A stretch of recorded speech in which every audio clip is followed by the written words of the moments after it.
Hello, everyone in the Secrets of Sleep Baby and Toddler Sleep Help Group. My name is Courtney. I am your host, and I'm here to help you get a great night of sleep.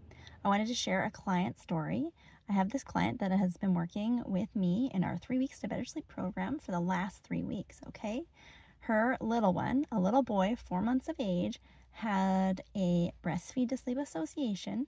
This means that the baby required breastfeeding and falling asleep while breastfeeding in order to fall asleep and will wake very frequently in the night every, couple hours or every hour or two. Okay, so this mama has been a super mama. She's been working very, very hard through our program. In our program, we don't cut out feeds, so it's a more gentle program. I always say, it's going to take a bit longer. It does take about 3 weeks, so not to lose heart. And this mama got to a place where she is able to do a breastfeed of this little one with his eyes open and fully awake and place him into bed with his eyes open and fully awake. And she's at the 3-week mark now, so this is perfect. This is exactly where we want to be. But unfortunately, this little guy is not sleeping through the night yet. Okay, so we talked about it. We went over some things, okay? There was kind of, we'll say, an environmental factor that I talked about and recommend an adjustment for that.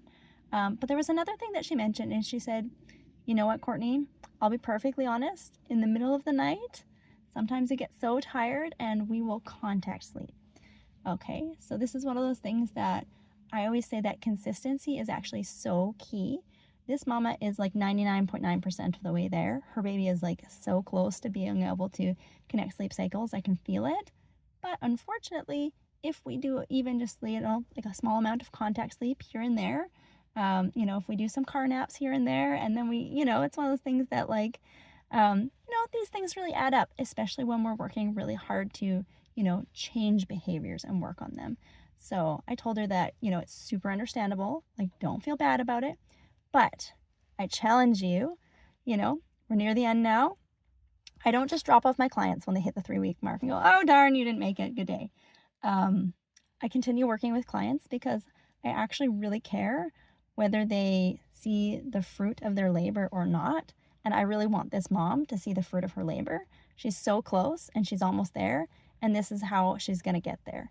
I gave her a challenge. I said, my recommendation is over the next 3 days to go all in. So this means, every wake up in the night, make sure that you are 100% following the strategy. You are doing the feed with, baby's eyes open and awake, placing baby into bed, eyes open and awake, and you are not giving in over the next 3 days, even when you're super, super, super, super tired, because you're almost there. And I truly believe it's going to take only 3 days for your little one to start to connect sleep cycles. Our age-appropriate goal for a 4-month-old baby is to have 2 wake-ups in the night. He likely does need some feeds, right? He's a little guy, so, this is why we don't want to cut out feeds. He does probably need some feeds, right?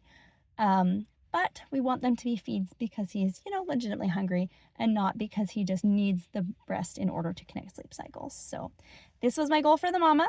I know that she can do it, and she's just like super mom. She's amazing. She felt really encouraged that I wasn't just like, well, gosh, you should be more consistent, I'm very, I understand that this is a hard process. I totally get it. I promise you, I've done this process many times. I work in in person with families. I've done it with my own kids. It's a tough process, so I totally get it. So this is why sometimes I feel like when you hit that 3-week mark, we almost get really discouraged and we're like, oh no, it's never going to get there. You know what I mean? I'm like, you're totally 3 days away, and all you need to do is push through for the next 3 days and you're going to be there. So I just wanted to share this story because I would just want you to have an idea of what it's like to be a part of our 3 Weeks to Better Sleep program. If you have a baby that's breastfeeding to sleep and waking up frequently in the night, and they're 4 months of age or older, and you know that they could be sleeping longer stretches than they are, send me a DM, okay? Let me know what's going on with your little one and what you want to see. And, we can talk about age-appropriate goals. We can talk about what it's going to take to get there. Let's book a free sleep strategy call, and I will talk to you very soon. Okay? Send me that DM. I'm excited. I'm ready to work with you. I don't just drop my clients off at the 3-week mark. It takes hard work, but you know what? Once you're done the hard work, it's done, and your baby's going to sleep really great. And you're going to be so, my clients say it's life-changing because it's really hard to, just enjoy life when we're not getting any sleep. So send me that DM. I am waiting for you.